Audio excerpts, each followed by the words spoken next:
Hey everyone, and welcome back to another Movie Mates video. I'm Matthew, joined again by my wonderful co-host and best friend, Colin. Hey man, great to see you. So today, we're back with my most hyped film of the year. Oh wow. Yeah. Low bar. Yeah. Wonder Woman 84 review. Now, we're in person again. Obviously, we're recording this on the same day as the Christmas special, Yeah. which will already be up by now. So Quite obvious by the attire. yeah, exactly. Christmas jumpers, Christmas furniture and stuff. So yeah, And the fact that we shouldn't be meeting up past that's Boxing it. Day. Yes. Yeah, exactly. But yeah, Wonder Woman 84, first DC movie this year. No, second.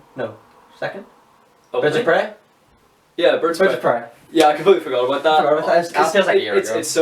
It felt like ages ago, and it's so disconnected from the rest of the universe. It is, isn't it? But me and Matthew, this is a new experience. Because this is the first time that we've been to the cinema. It has been. We went to the cinema obviously to see Wonder Woman 1984. That was in December. Yeah. The last thing that we had seen was Sonic the Hedgehog in February. Yeah. So it's nearly been a year. It's been 10 months. We both went very safely. Yeah. Not together. No, I went with my family. Were you? I went by myself. What? So, what was your cinema experience like, mate? I went by myself. Cam went with his family and stuff. What was your experience like? Because it was a weird going in the theater again. Oh, it was massively weird. I went into the Omniplex in Dundonald for the NI viewers. I went to the Omniplex. There was no one in the reception area. Really? I got snacks for the first time in a year. What'd you go for? I went for a popcorn and a Fanta orange. The Diet Coke was out, so Fanta's a good shout. I had to go for Fanta orange. And then we went into the cinema. It was the biggest screen in the place. Fits hundreds of people. There were 9. Including you guys, probably? Yep, there was the 4 of Wow. us. There was the 4 of us and then 5 other people. That's crazy. Like, So we were in the back row and they were in the front row. So there was maybe Brilliant. 16 empty I rows love it. between us. It was crazy. Mm-hmm. So you went by yourself. I've never been to the cinema by myself, but you've become a fan of it. I do quite like it. One thing is about my screening was I went to the Odeon in Victoria Square, and there, like, it's. That's a bit of a trip for you. Were you in town already? Oh no, I just like that cinema. I just quite like the seats there because like they don't really recline. They're comfortable, but like the Omniplex ones are good, but they recline for me. The foot space is why I go to the Omniplex. The thing where mine was about 15 people, but like you could tell like the people who I went to like were like die-hard comic fans. Well, I'm sure that was the case with people who saw it with you as well, for presumably so. And it's sort of sad because Callum and I were talking off podcast about the disappointing financial returns for this movie, and it really is. It's just like really. Did you start an audio file for that? I did, yeah. Okay. It's just recording on the Yeah. Anyway, but yeah, it's just I feel really bad for like just the movie industry in general. It's just a shit situation because obviously the first Wonder Woman did incredibly well critically and financially, and this film, we'll get into our thoughts and stuff, but regardless, even financially, like obviously I think without a pandemic, of course this would have done better than the first one. I mean, it goes without saying. But it's just shit that it bombed. Like it deserves to do well, and it's and obviously there's circumstances. Obviously, I don't expect people to go to the cinema and support it, but I really hope But obviously, I think this video will probably be up on Boxing Day the 27th. Hopefully, on Christmas Day, people have paid for it because it does deserve it. Like it's a great film. Warner Brothers has made a bit of a shady deal, which I presume you're aware of, with HBO Max. For the release of this film. Not just for the release of this film, for their entire 2021 slate of movies. Snyder Cut, stuff like that. Snyder Cut, but that was only ever going to be a limited theatrical release. So really, any film currently Dune, films like that, even these big staple franchise movies are going to be just put on HBO Max. So here's where the contention is though. The issue is that because they're not making box office, they're just going and maybe amassing HBO Max is US exclusive. So when we're talking about that, we're talking about the US. But in the US, that means that they're gonna make nothing in the box office. They're just gonna maybe bring subscribers to HBO Max, which is in the interest of Warner Brothers. But the people who it's not in the interest of is the filmmakers and the actors. And they get less of a cut from that. Well, because if they have a deal to get a percentage of the box office returns, and the box office return is $0, they get nothing of that. Yeah. And a lot of people sign on. A lot of big actors like Robert Downey Jr. sign on for franchise. Yeah, I mean like Alec Guinness signed on for Star Wars with 2.5%. That's a massive for merch as well. You think as well because at the time he thought, oh yeah, give me 2.5%, give me whatever. Actually, no, it was 2.25%, but.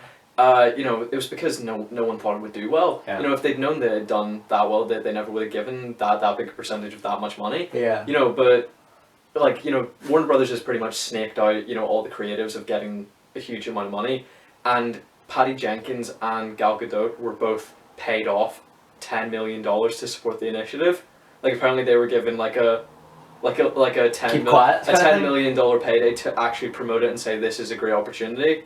But Warner Brothers was secretly snaking out the creatives behind the movies that were meant to be released. That is crazy, buddy, because they're not the two type of people I would expect that to happen to. Or well, I don't know. Patty Jenkins makes a lot of statements, very justifiably, about the sort of the difference in pay between her and her male colleagues. Mm-hmm. So I feel like she probably would. If she felt financially supported, be more likely to make that decision. Yeah. Are you a Gal Gadot fan in general? Because I actually think, I haven't seen her in a lot of movies, but no. I actually think she seems like a lovely person, like off camera as well. I know this is not maybe Wonder Woman content for the viewers who are listening, but we gotta mention it here as well. But because she's relevant to the film. Because I don't know, you've probably heard this as well, but she's come on a lot of criticism recently for her casting as Cleopatra. Oh yes, I did hear about because of whitewashing and stuff like that. But I think she had pointed out that, I know this is very off topic, but it kind of relates to what we were saying, that Cleopatra was actually Macedonian. Yes. So because I had checked, because obviously Egypt being in Africa, I assumed that Cleopatra had been miscast multiple times, and that she was in fact a black African woman. Yeah. But yes, as you're saying, that wasn't actually the case. Yeah, and I don't know if she I honestly still don't know if she's appropriate for the role, but it's not as though they've purposely not cast a black African woman. And the thing is with the Wonder Woman movies, I think the first one, it did so much for the culture and stuff, and for female empowerment, of course, and for female superhero movies, because that was the first one pretty much that did really well. And I actually think this film, if we're going to go into non-spoilers, yes, this film's so much better. Oh, it's 10 times better than the original. This is one of my favourite comic book movies ever. I'm a massive war film person. I love. We'll have to do war. I love particularly the First World War. I think there's a lot of interest around World War II. Hacksaw Ridge kind of stuff. Yeah, but World War One, Wonder Woman, Hacksaw Ridge. I think it's incredibly interesting. Absolutely. And I think it was a great idea to put a superhero in that backdrop. It was just a shame that Captain America, the first Avenger, did it first. Yeah. And there's a very similar formula where sort of Chris Pine acts. He does essentially the same sacrifice at the end of the film. Mm-hmm. So I think the parallels were a bit too similar for me to. I don't think it was fresh enough, but this film feels fresh. It's weird because I kind of liken it here in my notes to, and this is going to sound really strange, but I would sort of liken it to a DC CW show where it feels so vibrant, it feels so colourful, so comic accurate, but yet it feels so true to the character as well. This film feels.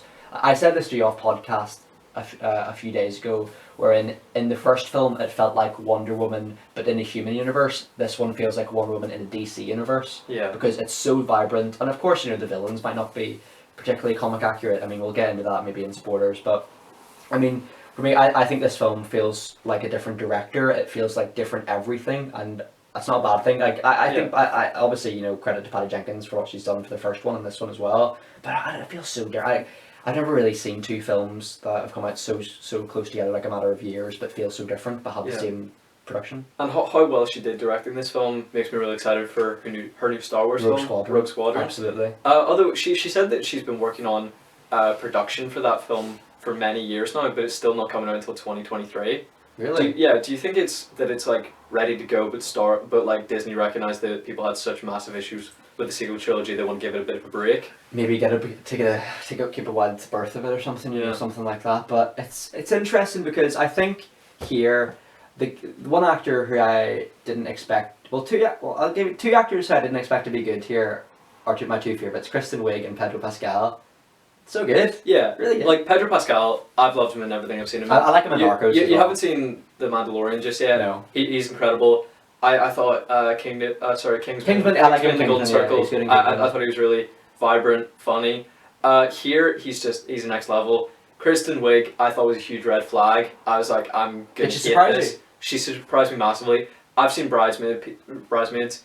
Everybody raved about that film. It's not fucking shite. Fair. I'm sorry. I love Maya Rudolph. I don't like Melissa McCarthy. I don't like Kristen Wiig. I'm not a fan. Chris O'Dowd's great in that, but he's forced to do an American accent, so not as great. The Irish accent's just lovely. It is lovely. It's on him especially. Absolutely. Kristen Wiig's really good here. Yeah. One thing that surprised me, and I noted this in our Elf review in our Christmas special, is that physical comedy is just something that I usually either wouldn't respect or notice or actively dislike. Yeah. I don't like slapstick of any kind. Home Alone sort of gets a pass, but any slapstick, like, I can't watch silent films because that's all that they are. Yeah. You know, if you couldn't pay me to watch a Charlie Chaplin film, I actually could not sit down and watch like Buster Keaton's, I think, another one. Stuff like that. I just couldn't do that. But her like the moment that we're introduced to her and she's doing this like awkward march in her high heels. Like her high heels. Yeah. Like I laughed. Yeah. Like I'm not an out loud laugher. Yeah. And I think it's maybe because I usually go to the film with you. Go to see films with you, and we're both quite quiet because we're trying to sort of soak it in. Yeah. But it's with my brother, and he sort of likes to laugh, and he likes awkward humor, and I think that was just a moment that me and my brother shared, and just found it funny. Like a huge amount of action, the film is carried by the charm of the actors. Like they all blend in so well, and obviously Chris Pine is. But we don't have to mention that because it's been marketed as well. I think anything covered in trailers is fair game. Chris Pine is. I didn't realise how much I really liked him as an actor until now. I think there would have been a massive hole in this film if he hadn't been there. Agreed. I'll save it for spoilers. But like, there's so much in this film like that is sort of so like charming as well, especially with his character. I don't really want to get into it just in case it gives too much away. But no, his character. You're right, buddy. He's sort of a similar character to what you were sort of saying in your review of the Gremlins. Like he's an everyman, like you can see yourself in him. Like he just is a good guy who wants to do the best for people. Cool, sexy pilot. I don't really see myself in. Fair. Neither do I. But do you know what I mean?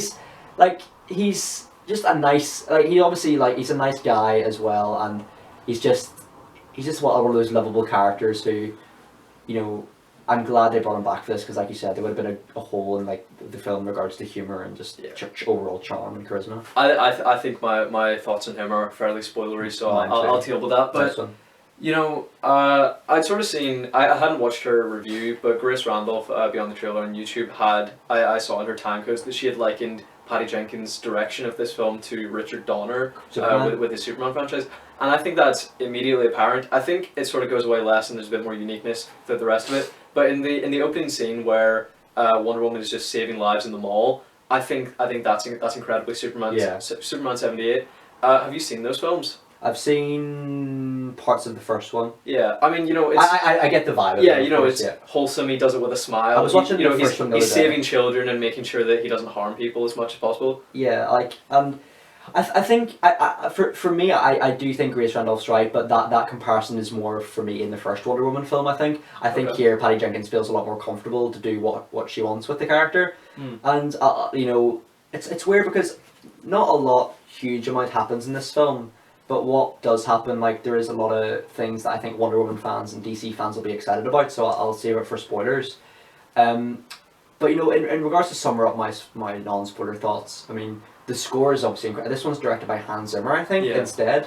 And this isn't really a spoiler, but the Wonder Woman theme that is so synonymous with that character, it's not really here that much, really, which surprised me. It usually swells into the beginning of an action sequence, and then Hans Zimmer sort of takes over with a bit more creativity. If we were going to describe this film in one word, I would just say surprising. That is exactly what I was going to say.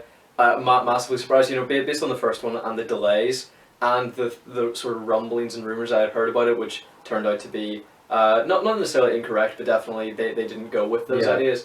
I'm so happy they didn't. By the way, I agreed. Honestly, mate. I'll not go into it, but the ideas that I told you were maybe being sort of tossed around sounded like shite. So I'm glad they didn't. Absolutely. But I would agree. 100% surprising. I had very low expectations, went in, was blown away. Yeah. Do you have any more remarks for I do have a couple. Go for it. Cheetah, hideous.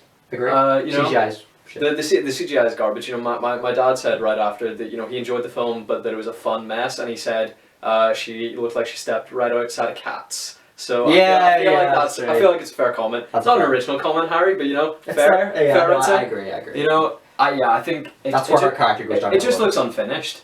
Like I think there's potential there, but the face is just a bit off. Everything else reasonably okay. Yeah, movement is good. Fur and movement, yeah, fine. The face sort of blending the human, like it's the uncanny valley of something that looks nearly human but just not Just that right. her human. Like, I just find not her way right. more better as Barbara Minerva. Yeah, you know, like if you did it as sort of like, you know, the character of Vixen, who you know who has her animal necklace where she, you know, she's connected to the animals in the animal kingdom. If you just said that she had some sort of cheetah totem and she was imbued by the power of the cheetah. I don't know why my brother's just sent me a text saying the Mandalorian. I presume you can just hear me yelling. I love it. But what was Shout it? out to Jake. Yeah, sure. Big up Jake. But no. As I was saying, yeah, like, you know, I think it's the uncanny valley of it just looking nearly human and it's just not quite there. But yeah, if she had, you know, had a totem that, you know, imbued her with the powers of a cheetah and like that animal aura, I feel like that would have been more appropriate.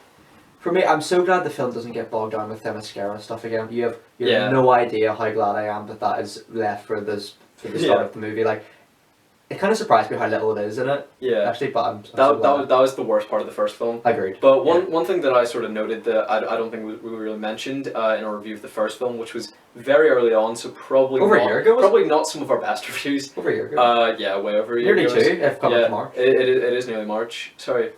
Yeah, it is nearly 2 years, you know. That's crazy. But probably not our best reviews back then. But you know, what I really appreciate about the Amazonian characters is that all the actresses that are playing them have adapted to Gal Gadot's accent rather than Gal Gadot having to write.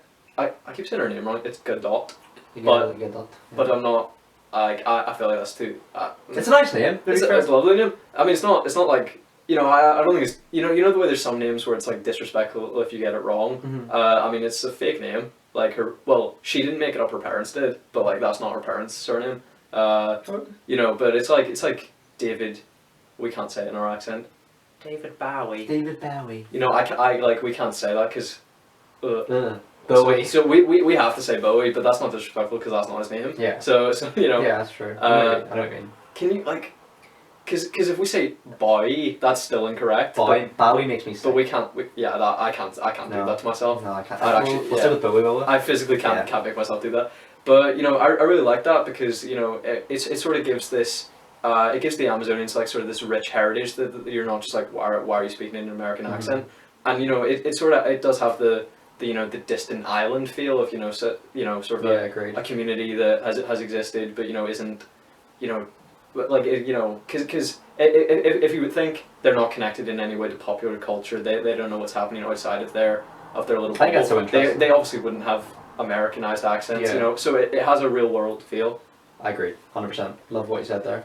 I love the role reversal in this film between Steve and Diana, because we saw obviously she had never existed. She had never seen human culture before in the first film. Oh yeah, yeah. And so she was going from one civilization to another, and he's going from one time to another. Mm-hmm. Moving past 70 years, and him having to relearn everything. So I really appreciated that role reversal, and it felt a bit more authentic. It felt I feel like the feminism is it's obviously apparent in this film, it being the first successful female-led superhero film. I was gonna say the first female-led superhero film. Have you seen Elektra? Elektra. Elektra. Catwoman. Elektra, Catwoman. But Supergirl. But this was the first successful female-led film. So obviously that's a great accomplishment. So I feel like her having the chance to pay back the same teaching that that Steve gave to her. It felt right. 100%. One thing I feel quite bad for the Wonder Woman franchise is that it seems like a lot of people, and a lot of people, whenever they criticize the film, they criticize like its approach to feminism. I don't think that's the issue in any of the films. Like, I think how it approaches feminism is great. But one thing I will say is that... Well, because they're not like, oh, look, I'm a woman and I'm doing this. She just does it and happens to be a woman like that. Exactly. And I feel bad... No one's like, I'm a man, I have a big penis, I'm going to do... Exactly. I'm going to do this well. I think the films have been really, I'll hold my hands up, like, I think I was definitely overly harsh in the film, like, not for the feminism reason, just, I don't know why, I was just, I just said I was like overly harsh in the first film? In the first film, yeah. Whereas this film, I absolutely love it, and it makes me appreciate the first film more because it's built up that Steve and Diana relationship. The thing though about the Diana character towards the star, I feel like for me, if I was going to point out maybe one slight criticism with the film and the Diana character, is that I think what, like you were saying, although the roles are reversed in a really fantastic way, for me, I think the Diana character becomes a little bit unlikable towards the star because it sort of isolates her from the Barbara Minerva character. I obviously the Barbara Minerva character is one you're supposed to sympathise with, but I kind of felt bad when like she's so desperate to be like Diana. But I mean, you know, I think one of the great things about that Diana character is supposed to be like, you know, if you're a woman, you can see yourself in her, in the sort of sense. So like, it's sort of making, and I don't know whether maybe that's a critique on that, but I think maybe from, you know, but from, you know, the Kristen Wiig's character, Barbara's perspective, like she idealizes her. So I don't know, I think it holds Diana up to very high standards, which for me I don't think she reaches in the film. For me, I think she becomes quite dislikable at the start, but by the end, like she's great. Yeah, I feel a little different. You know, you sort of said you thought you were maybe overly harsh on the first film, but I think it's because it's called Wonder Woman, but Wonder Woman was like no one's favorite character in the first film. Yeah. You know, everybody's favorite character in the first film was Steve Treasure. Steve Trevor. We've talked a lot. We had a 2.5 hour episode we did earlier, so we've been doing a lot of talking. But yeah, you know, that was everybody's favorite character. But I think this film, you know, balances his screen time and her screen time very effectively. I would agree. In that it ended with her being by far my favorite character of the film. That's great. And so I think in that way that this film massively succeeds over the first one. Absolutely. I respect that, buddy, 100%. And you know, I think overall this film is leaps and bounds better and more enjoyable than the first film. Not the first film's bad. Like the first film's still a very good structurally film, but for me, I don't know. I love this film so much. It's one of my favorite films. Well, probably maybe of the year. A while ago, Patty Jenkins had made a comment that throughout the film, Diana wouldn't be using her sword or her shield, and as we can see, they're completely absent in this film. She would just be using her lasso of truth and her tiara and her bracelets. And I have a slight problem with this because I'm a big fan of continuity, and I feel like that maybe opens up issues with her characterization in films that are meant to take place in the future of this character. Yeah, Justice you know, League, because obviously Justice League, she's fully willing to cut up Doomsday. In Zack Snyder's Justice League, it ends with a certain act of violence. Are you aware of that? Of the ending of Zack Snyder's Justice League? No, I'll leave it. It comes out soon, so I'll just leave it for you. Yeah, we'll talk about it when it comes out, and I don't want to ruin it for you. I feel like I've seen Zack Snyder's Justice League. Probably have at this point, because I've seen, you know, I think he said 25% of his vision was there. I don't know. He's definitely lying when he says he hasn't seen it. So in the last few days on that app, someone asked him, you know, whether you know the scene that's going to be changed that now has Harry Lennox as Martian Manhunter. That scene in Justice League was actually Martha Kent visiting Lois Lane at work, and then says that Clark called her the thirstiest reporter alive, and then she realizes she meant hungriest. So you know, someone said, "Oh, is this scene going to be like, you know, is it going to be, you know, like preempted with a weird sex talk between Lois and Martha?" And he went, "They did what?" Or like, you know, something to that effect. So like, I think he's lying though, because how could he know that it's 25% of his vision? So true. But you know, so if it's 25% of his vision and we've seen 2 hours, that means 1 hour of his 4 hours we have actually seen that footage. Yeah. So there's only 3 hours left. Most are going to be pretty similar. Like a lot of it's going to be pretty similar. Obviously, it's going to have a similar beginning, middle, end. You know, with obviously changed visual effects, a few alternate scenes, some new footage, but only about 4 or 5 minutes of new footage. You know, so and I've read up on how it ends. Well, not on purpose. You know, I found out how it ends. Yeah. So I just feel like I've seen it all. Seen it? Yeah, I know what you mean, buddy. I know what you mean. It's like it's a similar thing to like watching trailers and stuff these days. Like a lot of trailers just give away the whole film nowadays. Like it'll be nice to see it come together, but I won't be surprised. Yeah. Like I wouldn't like lose sleep if I never saw it, kind of thing. You know what I mean? I don't know. I'm getting pretty excited. Although it sort of caused me to do a bit of research into aspect ratio. And I think we talked about this the other day. Because you know, Zack Snyder plans to eventually release it in theaters in IMAX. and I never realized how much is cut out of a film. When you move it to standard aspect ratio, and it is a massive amount. You lose nearly half of it. Yeah. So I really hope that when the pandemic is over, Oh, absolutely. they open up a new IMAX. Because in the country we live in, we don't have one. Yeah, we don't have any in Northern Ireland, and then in the Republic of Ireland they had Cineworld, but that's permanently shut down now because of lack of funds made during the pandemic. So all the IMAXs Sucks. are gone. Mm-hmm. So we would have to like fly over to England if we wanted to see one, and I don't think that's ever going to be worth it. Like I did ask my dad, could we drive down to Dublin to see Inhumans episode 1 and 2, because that was famously released on IMAX. Mm-hmm. Glad I didn't bother. Yeah. Would have been a massive waste of money. So to actually go back to Wonder Woman. Wonder Woman. I think if we're just wrapping up our thoughts on non-spoilers, I really did feel every minute of this, but I never felt negative about it because I was enjoying it so much. Mm-hmm. It was like with Blade Runner 2049, a film that Matthew has definitely seen. It is nearly 3 hours long, and Avengers Endgame over 3 hours long. I felt every minute of it. Blade Runner, I was like, wow, I love the first Blade Runner. I'm enjoying this. Ryan Gosling's amazing. Yeah. It's really long, but I'm appreciative of the fact that it's long because I'm getting to spend more time with these characters. Sure. That's how I felt here. Yeah. It's not how I felt in Avengers Endgame. I was like, I hate this, but here, loved it. That's great, man. Massive hit, a piece of shit. Massive hit. Yes, I have to agree. We need to get some sort of like marquee that goes across saying like massive hit, like an an explosion. Are we gonna post for a thumbnail later? No, I'm joking. Post for it? Yeah, we can. Anyway, but yeah, this film, I love how 1980s it is. It's so overtly 1980s that it adds so much charm to it. Like, it's so self-aware. I love that. So many great characters, great villains. And it's weird because even the villains, I feel bad for them, which is always a sign of a good villain for me. Yeah. Massive hit. Massive hit. We'll do rating out of 10 for spoilers. Yeah. Keep them listening. So to move into spoilers now, yeah. If you haven't seen the film, turn off now, or if you're just morbidly curious, stay for the end credits. We'll just say, just in case people don't want to. Yeah, a lot of reviewers won't have reported on it because it was absent from the press screeners. Oh, really? Yeah, so it wasn't actually in the cinemas. It wasn't in the cinemas for the reviewers, but for us, we were able to see it. And because we're in the UK, we've obviously been able to see it a little earlier than Americans. So if there are any American listeners, I would say don't listen to this until you've seen it. Yeah, definitely. But yeah, sorry mate, to interrupt you. Spoiler thoughts then. Yes. Oh, I'll just follow with so, you mentioned Themyscira is very inconsequential in this film, and I was glad, as you were, and I was glad that there were consequences for Diana cheating during the competition. I really thought, because she's the Queen's daughter, she'd get special privilege. They probably applaud her, despite doing something that was a bit sketchy. But so I was worried she was going to be encouraged, and I was glad she wasn't.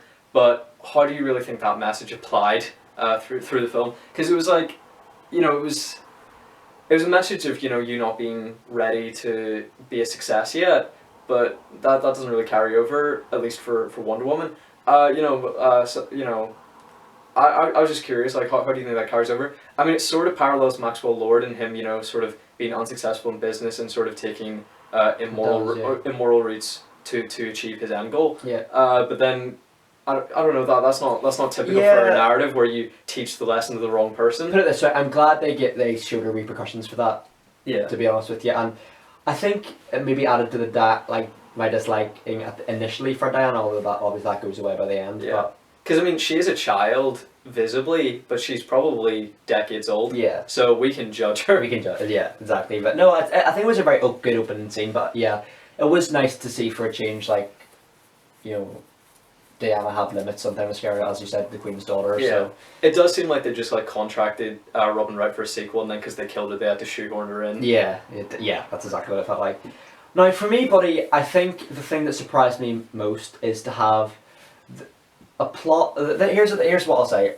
On paper, this plot sounds like dumb as hell, but it works so well. Yeah, the wish stuff. Yeah, it sounds so dumb. The wishes happen. If I said to you, Callum, Steve Trevor goes away. If I said to you a year ago, that what it'd be, we'd probably laugh at that and say, "Oh, that sucks." Well, yeah, we'd go. What? Yeah, I would say most plots on paper are either very weak or just sound terrible. Yeah. And I think at the very least it sounds very weak. If it feels like there wouldn't be a lot of substance, you're like 2.5 hours for Maxwell Lord becomes a genie, Steve comes back, Steve leaves, it's over, she fights Cheetah, it's done. Yeah.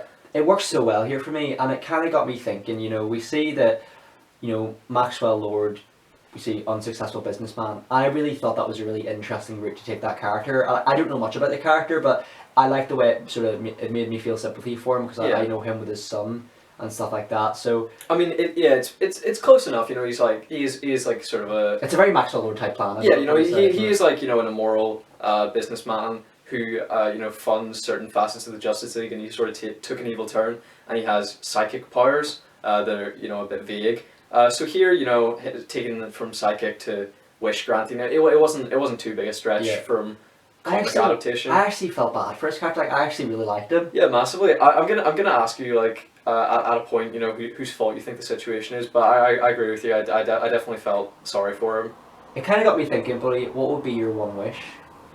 Ooh, well, we've talked about this before. If we're going, are we going like selfish base level? Because if someone was like, you have one wish, I would say... 3 horses. No. If someone said, you have one wish, we mean it, one wish, do what you want, I would say, for every person in the world to be happy, or world peace. You know, so something in the non-selfish vibe. But if you're saying like, go for something you want, I've told you the exact wording of a wish I would have, which is, for whatever I want to purchase, I have the exact amount of money in my bank account or in cash in my pocket. So if it's like, oh, I'm buying a £2 million home, you have exactly £2 million in your bank account. So if we're going base level selfishness for me would be to, like, let's say every like problem in the world is sorted, you're just worried about your personal life. For me, it would be to not meet this person, but know who the person I'm going to marry. Just to know that, like, to know the person. I don't know. But I wouldn't want to know when or where I'd meet them, just in case I'd like fuck it up or something, and just like to know who it would be. Really, you don't think you? I would just like to know. I mean, I wouldn't waste a wish on it, but I would just want to know that I'm gonna be happy and meet someone. Yeah. And you know, then I wouldn't ruin it whenever I met someone. But if they said this is the person's name, like you just would like stalk them on the internet. You'd meet them, and then you'd be so anxious about the fact that you're meant to fall in love with them that you'd ruin it. I think you'd bottle, but not you. It's kind of like I think anyone would bottle it. It's kind of like the Shrek and Fiona case, and Shrek. I bring that Shrek 4 way too much here. Yeah, it is a lot. Wasn't that in your movies that made you? It was. But I think, check out that video. Check out that video. I forget I'm in that video because I mean we were talking about, because like it makes sense as like, you know, one that you would make as a solo video now, but I'm just in there like, yo. We're gonna make we're gonna make one for Callum. Maybe it's Callum, I think. Sure. But one thing I actually really found charming about that whole wish idea was that it really brought a real like vulnerability to every character who wished something. Yeah. You know, with Diana I was just picturing there after everyone has to renounce their wish. Just little Bruce Wayne's parents disappearing again. Oh no! It is 1984, so it's what 36 years from 33 years before Justice League. So yeah, he was about 9 when his parents died. So like little Bruce Wayne's parents would come back after like 3 years of death, and he's just like, I renounce my wish, I guess. Yeah, literally. Joker was 1984, wasn't it? I don't think it had a year, did it? I mean, there was probably a newspaper. I would love if Joker was like that was on the TV, and the TV said, "Oh, the recent outbreak and the recent public tensions and riots, civil wars in Washington is also seen." I don't know. I feel like it would have been weird, but I mean, it wouldn't have worked obviously with the canon of the DCU, with like the casting of Bruce Wayne and the casting of Thomas Wayne. And the different characterizations. But a lot of my points are started by that whole wishing plot. And it kind of got me thinking, I felt like the stakes are so high in this film that it could have been like a Justice League style film. Yeah. Whereas like the whole world, I mean, you've got nuclear war. The Cold War is what's the central part of this film. Yeah. The stakes are incredibly high here, aren't they? Compared to Justice League, just as high. I mean, obviously, the first Wonder Woman is massive. Because it's obviously she helps turn the tide on the First World War. Yeah. But she helps turn the tide on the Cold War. And then, I mean, I feel like if the entire Earth is at stake, over a war, that's as big a world-destroying threat as a Steppenwolf. Yeah. But I mentioned previously the saves that she does in the mall are very one of my favorites. Yeah. you know, in the sense that she won't let the robbers fall on their heads, but she'll chuck them out a window onto a car. Yeah. But honestly, that place deserved to be robbed. Like, it was a black market business. They deserved to have their shit stolen. It's kind of like the CinemaSins thing, where like when CinemaSins sort of make the point that we're making here, it kind of makes them think. And it kind of makes me think as well, what has this character done not sooner in this movie that's made everyone hate them? Like, you know the way we talked about that with our Spider-Man podcast, and we were kind of like making fun of scenarios that Tobey Maguire, Peter Parker has done that makes everyone like not want to sit with him in the bus. Like, what has he done to everyone that makes people dislike him? Kind of think like, what has Barbara Minerva done to everyone in this like museum that makes everyone hate her, kind of thing? Well, I mean, you know, whenever she's made like, you know, as she says, you know, like cool and sexy like Diana, you know, everybody seems to love her. So I don't think the magic would erase if she'd done anything bad. So I think we can cross that off, and just her colleagues are dickheads. Yeah. But you know, I did feel bad for her, and I think I felt more sympathy towards her than I did Maxwell Lord, and I'm surprised that she sided with him. You know, even I feel like she could have protected him without siding with him. But it's weird because like part of me was siding with Maxwell Lord as well. I was like, you basic sense of business. Obviously not, but my world like. He's not an evil guy, I don't think. Well, he's not an evil guy, is he? No, I don't think so. I loved how, you know, throughout the film he got like more disgusting looking as the film went on. Like he's like at the start of the film he's sort of like really like slick back, really well presented, but then he's just like, you know, like greasy with like blue pumping veins. Yeah, they kind of remind me of Kilgrave's transformation in Rescue Down Season 1. I've been rewatching it. It's good, isn't it? You know the way that show, like, you know what I mean. And I just wanted to talk to you a little bit about you know, the fault and who's responsible for the situation, because I feel like that if Max was corrupted by the power of the god of treachery, is he really at fault? You know, he's at least guilty of being a shitty dad. Did the lack of justice in the end? Did you have an issue with that? Well, that's one point I had made, buddy. My note here reads, love Maxwell Lord's ending, although him and Cheetah face no repercussions for their actions. Yeah, I feel like well, because I mean, everyone, you know, was corrupted by the magic in some manner. You know, they got exactly what they wanted with a consequence, and I think for the both of them, that had to do with losing their sanity. So I feel like they can't be judged for something that's really Diana's responsibility for, sort of like, you know, peacekeeping, like, you know, dangerous magic from the gods. Like, I feel like that's her responsibility. Agreed. No, I have to agree with you, buddy, and it sort of ties into Diana's wish, which is Steve Trevor. Yes. And that sort of segues my argument, or my point, into one of my favourite scenes in the film. And I actually, one thing about that, with the first Wonder Woman film, like, I think it both got us a little bit emotional when, like, Steve Trevor's, like, saying goodbye to Diana and stuff, and gives her his dad's watch. That's a really nice one. And we see that watch, like, she's got like photos of her in Ranch, or sorry, Trevor Ranch, sorry. Better call it Ranch Farm then. Trevor Ranch. And like one thing I really find emotional about this movie is when like she hears the voice of like Steve Trevor saying like, I wish we had more time and stuff like that. And it gets and then she turns around but it's not him. And I thought that was a really interesting way of doing it, where like it's not actually Steve Trevor that comes back, it's just I don't really know how to explain it. Like only she can see Steve Trevor, everyone else sees this random geezer. So so she made the wish. His spirit was conjured up from heaven, I suppose, and then put into another body. And it's a situation like in the film Heaven Can Wait. So she is the only person. Like, he is Steve Trevor. He has inhabited that person. Like that person is not living their life at that moment. He has completely been, what's the word? Possessed. He's been completely possessed by Steve Trevor. But only she sees him as Steve Trevor. Yeah. He is outwardly to everyone else a different guy. And I think that is something we need to talk about, because the wish, we're told that every wish comes with a consequence. And it turns out that the consequence for Diana's wish is that she starts slowly losing her powers. I feel like the fact that she isn't technically with Steve in his body is a big enough consequence. The fact that, you know, and they never covered the repercussions of the fact that she was at many points considering staying with him, even though that would have meant stealing the life of this random stranger. Agreed. I think that fact, accompanied with the fact that just renouncing your wish makes it go away, maybe makes it a bit silly. Yeah. But that being said, I do quite like it. Does what I'm saying make sense? Like, I like it, but also simultaneously I can recognise it's really stupid. Yeah. Like, I think... Maybe a fun mess from my dad. Maybe that was maybe that was going to be fair. Yeah. But do you know what I mean? Like, I think the Steve Trevor way of him returning, like, it's certainly not the dumbest reason that I've heard, but it's certainly not the best, but it's perfectly acceptable. And I think, like you said, without that character, there's a gaping hole in the film. Yeah. And a bit of a hot take here, buddy, because I had sort of said, even though the Diana and Steve relationship, I would kind of liken it to how me and you view Peggy and Steve, not Steve Trevor, Steve Rogers' relationship, wherein, you know, it's like the Tom and Summer dynamic where Peggy is not Steve's Autumn, you know what I mean? And for me, I don't think Steve Trevor is Diana's Autumn. I actually think it would have been really nice if Diana started a relationship with the man Steve had possessed at the end of the film. No. Because that's... Yes! Why not? No. Yes! Yes, viewers! Yes! Also, like, Yeah. she has sex with Steve Trevor. Whose penis is that? Dudes. Is it? But if he looks like Steve Trevor, like, if he looks like Steve Trevor to her, is it Steve Trevor's actual body? Like, it's not just his face, surely, because he like changes he height. needs Steve Trevor's abs. Yeah, like he gets his abs, he changes height.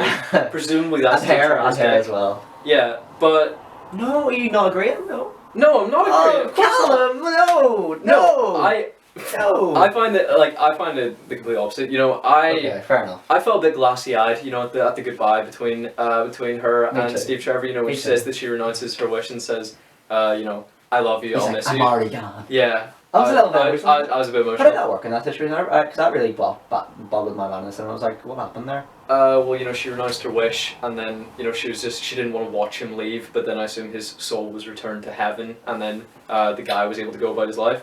But, you know, I thought that was a perfect ending for the character. You know, I think you know, we hadn't seen enough of him by the first film. I think we needed this film. Do you think they're going to try and cram him into a third film? I think people know that people love Chris Pine. I think they're going to cram him in again.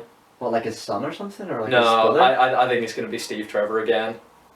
Maybe she could go to hell or heaven and hell, or like do that, because they like doing that, like Ares and then God of Treachery kind of stuff. So Yeah. I might go for that sort of vibe. Yeah, maybe, but I totally disagree with you. That's fair. No, I think that this film is about the romance comment that you made. You know, I feel like this film just shows how perfect they are for each other. Maybe, yeah. You know, maybe. because the first film it was like she said, "Oh yeah, my boyfriend died." Like it was barely a flirtation. You know, like they had a good chemistry together. That, they had a good course. chemistry together. Of course, for they sure. they were, you know, starting the building blocks of maybe getting together.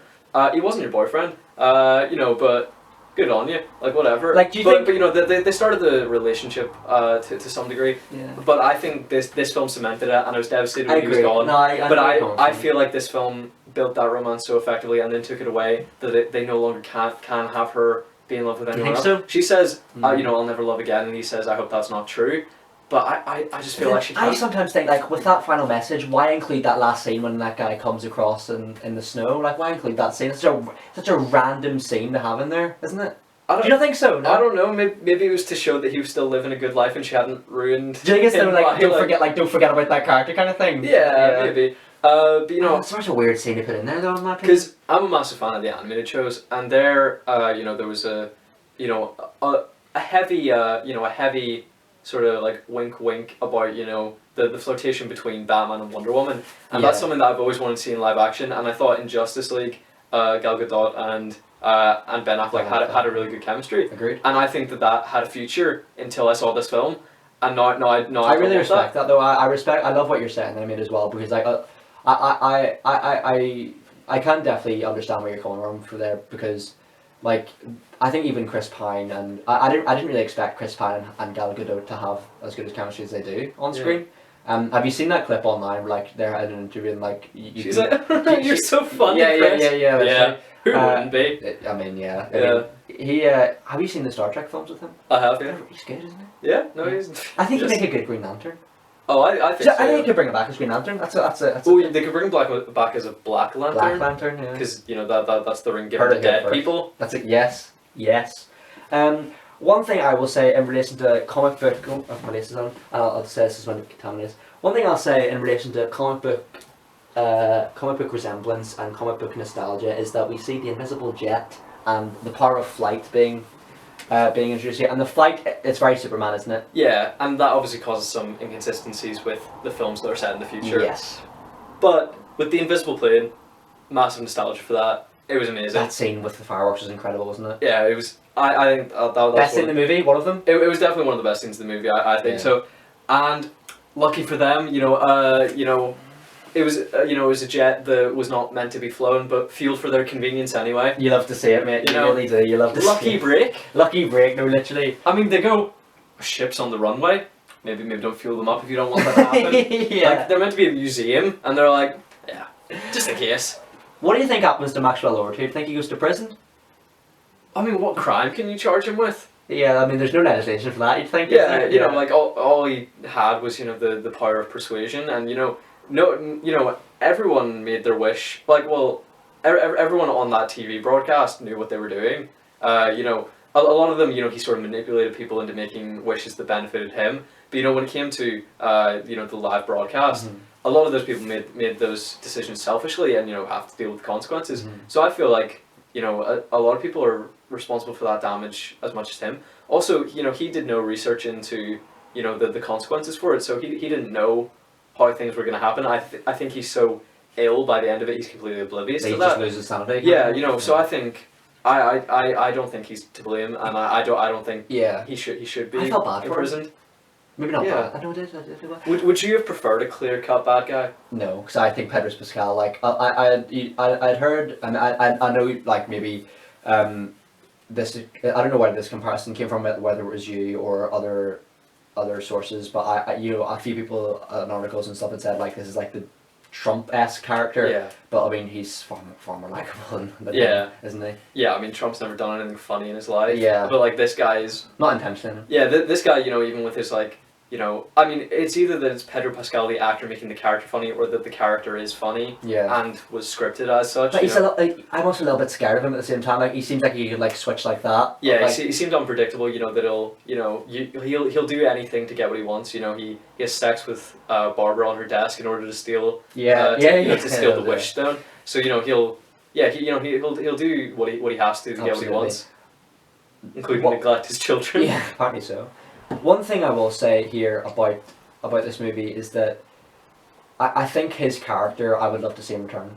Definitely didn't expect it to be that character, but I really loved it. Absolutely. What were your thoughts on it? No, absolutely, buddy. It was a great cameo. And I think, I don't, Linda Carter's so, like, famous for being that character. Like, it's kind of thing, like, you wouldn't really need to watch the show to understand, like, her, you know, you recognise Linda Carter. The significance behind it. Yeah, but no, nothing but good things for this film for me. Mate. So I think we've finally covered all our general points in the film. Yeah. So Matthew, would you like to quickly rate it out of 10? Absolutely. So this is probably my favourite film of the year, I would say, actually. Okay. Really surprising. I think so far I'm more optimistic for the DCE EU than the MCU for the first time ever in my life. I'm really loving the DC films. Like, from Birds of Prey to this to Shazam, been on a really great track record. So yeah.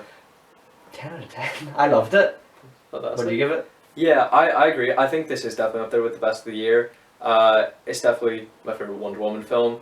One of the best of the DCEU so far. Makes me look forward to Patty Jenkins' Rogue Squadron and Zack Snyder's Justice League, just to see more Wonder Woman anytime soon, especially because it's set after. But you know, I would have to agree that, you know, it's very high standard. I would give it a 9.5. Awesome, but I think it blew us away, to be honest. It surprised us, and it was a great first trip back to the cinema for us. But listen, thanks very much for today, Callum. Appreciate your time, man. Thanks to everyone who's watching at home. Hope you guys have had a great Christmas and Happy New Year, with many pleasant returns. And yeah, enjoy your happy holidays, guys. And yeah, take care and bye bye. Bye bye.